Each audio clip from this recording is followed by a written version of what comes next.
প্রিয় অষ্টম শ্রেণীর ছাত্রছাত্রীরা, আজ তোমাদের রায়মার্টিন প্রশ্নবিচিত্রার ফার্স্ট সামেটিভ পরীক্ষার ইতিহাসের 5 আর 6 এই দুই সাল নিয়ে আলোচনা করব।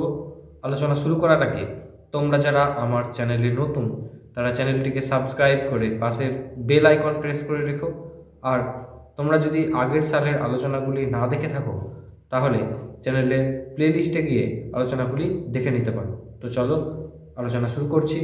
প্রথম, সঠিক উত্তরটি নির্বাচন করো। অন্ধকূপ হত্যার প্রচারক ছিলেন, উত্তরটি হবে হলওয়েড। সত্যবিলোপ নীতি প্রবর্তন করেছিলেন, উত্তরটি হবে লর্ড ডালহৌসি। এশিয়াটিক সোসাইটি প্রতিষ্ঠা করেন, উত্তরটি হবে উইলিয়াম জোন্স। তারপর চিরস্থায়ী বন্দোবস্ত চালু হয়েছিল 1793 খ্রিস্টাব্দে। তারপর একটি বাক্যে উত্তর দাও। সুপ্রিম কোর্টের প্রথম প্রধান বিচারপতি কে ছিলেন, উত্তরটি হবে এলিজা ইম্পে। তারপরের প্রশ্ন, কত খ্রিস্টাব্দে বক্সারের যুদ্ধ হয়, উত্তরটি হবে 1764 খ্রিস্টাব্দে। বাংলার নদীপথগুলি কে জরিপ করেন, উত্তরটি হবে জেমস রেনেল। তারপরে বাংলায় কে দ্বৈত শাসন ব্যবস্থা প্রবর্তন করেন, উত্তরটি হবে লর্ড ক্লাইভ। এরপরে দুয়ের প্রশ্নের উত্তরগুলি দেখে নাও।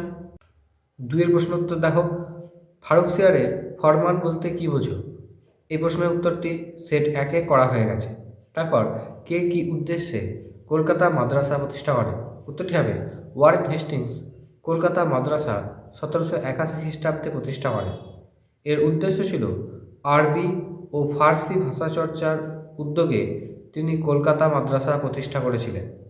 6-এর সেটে দেখো, 76-এর মন্বন্তর হয়েছিল, উত্তরটি হবে 1770 খ্রিস্টাব্দে।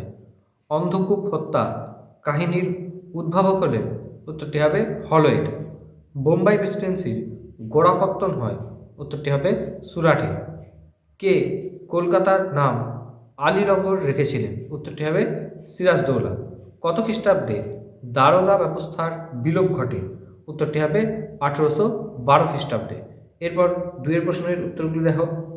বক্সারের যুদ্ধ কবে কাদের মধ্যে হয়েছিল, উত্তরটি হবে 1764 খ্রিস্টাব্দে বাংলার নবাব মীর কাসিম, অযোধ্যার নবাব সুজাউদ্দৌলা এবং মুঘল সম্রাট দ্বিতীয় শাহ আলমের সঙ্গে ইস্ট ইন্ডিয়া কোম্পানির বক্সারের যুদ্ধ হয়। কে কি উদ্দেশ্যে কলকাতায় এশিয়াটিক সোসাইটি প্রতিষ্ঠা করেন, উত্তরটি হবে উইলিয়াম জোন্স। কলকাতায় এশিয়াটিক সোসাইটি 1784 খ্রিস্টাব্দে প্রতিষ্ঠা করেন। এর উদ্দেশ্য ছিল, তিনি ছিলেন প্রাচ্য বিদ্যাচর্চার সমর্থক।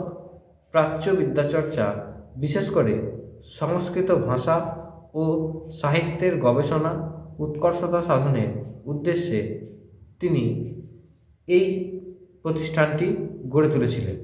আজকের আলোচনা এই পর্যন্তই, দেখা হবে পরবর্তী ভিডিওতে।